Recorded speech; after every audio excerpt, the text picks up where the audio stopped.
Today's New Year's Day ride goes over some very rocky, wet, and muddy terrain. Enjoy.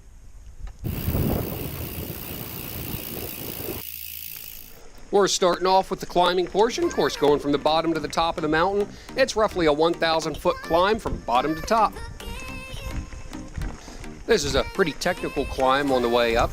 I can make it about 2/3 to 3/4 of the way up this, and I've been riding this for well over a year. It takes a lot of skill, a lot of strength and endurance to make it to the top of this one.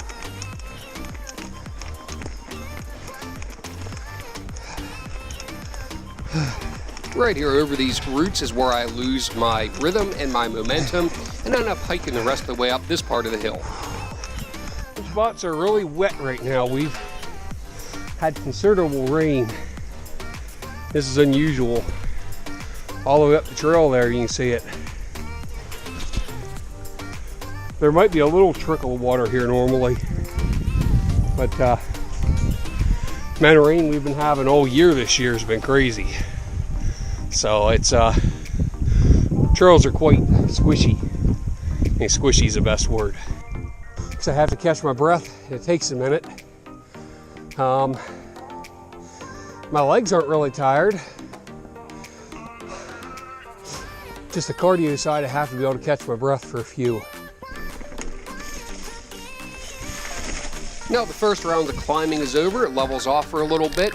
Be riding across this level bit, catch my breath, recoup a little bit, and ride through all the streams that have cropped up with all the rain we've been getting.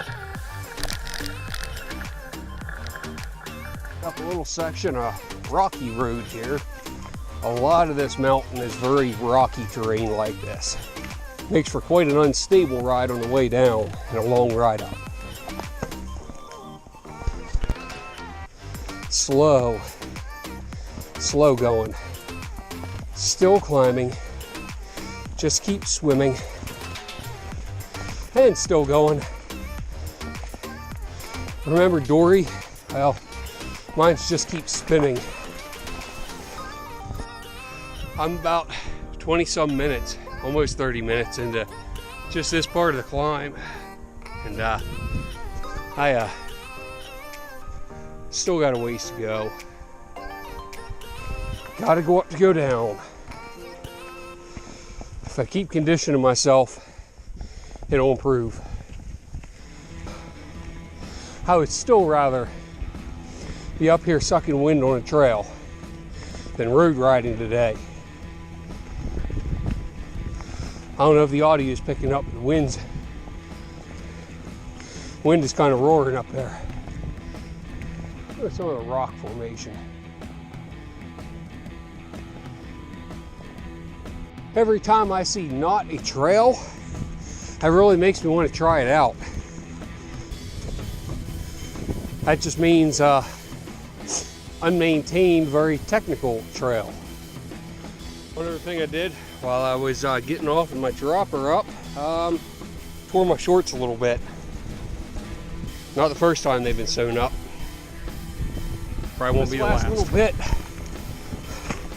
So close. Single track trail, logging trail. Bikers, hikers, and even some guys on Jeeps will run this. But this is why you don't want to mess up on that downhill. You go over this edge, it's going to be unforgiving. But look at that view. There's that Red Oak Lake right in front of you. All the way back there is Bedford.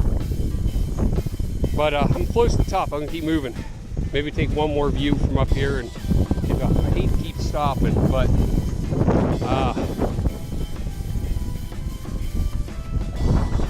look at that.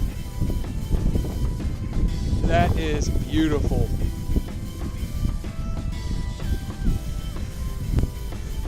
Look at that. Now there's the water tower that's on the other trail system that's being built on that bridge right there. Radio tower's up there. That is fire tower climb, starts way over there, follows the edge of that mountain on up. My hometown of Bedford. Urban dropper, man. I'm going to shout you out on this. You said about the beauty of the Pennsylvania scenery out here. This is it right here. But the closer I get to the top, the more this wind's howling. So, onward.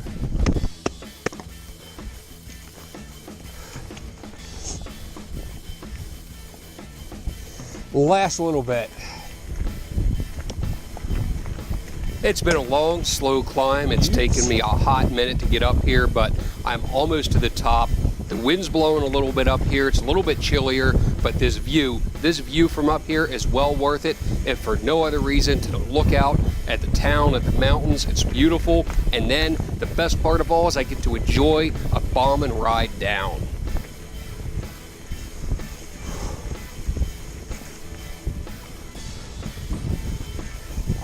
So here it is. Breathe a short sigh of relief with me. At last, I've made it to the top. It was a lot of work, but I'm here.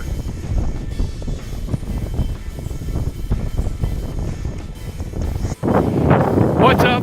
Live from the top of Evitts Mountain, where my buddy statue is. I don't want to touch him too hard because he's kind of crumbling.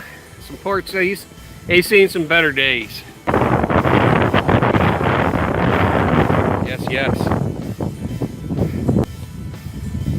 This is the top of Evitts Mountain.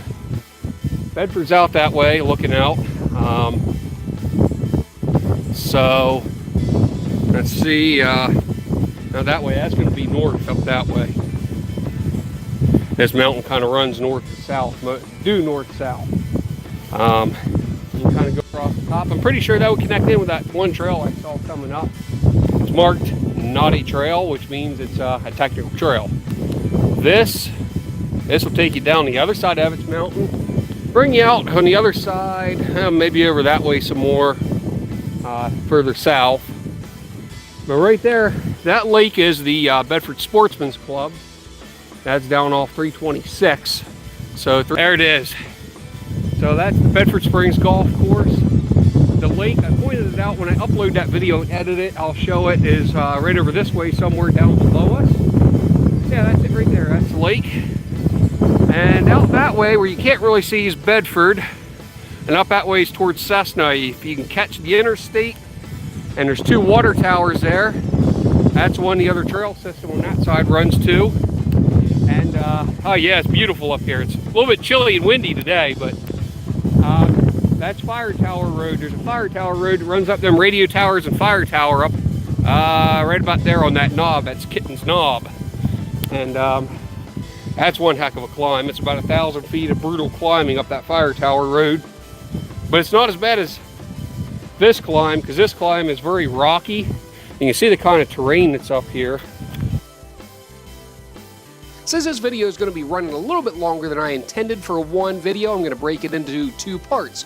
So you'll have to wait until I publish part 2 for the downhill trip and zigzag trail down across the creek and back to the truck. This was part 1. Be sure to smash that subscribe button. Make sure you get notification of part 2 of this video and all my other videos coming out here in the future. If you enjoyed the video, hit the like button. Feel free to comment below, and we'll see you on the next video.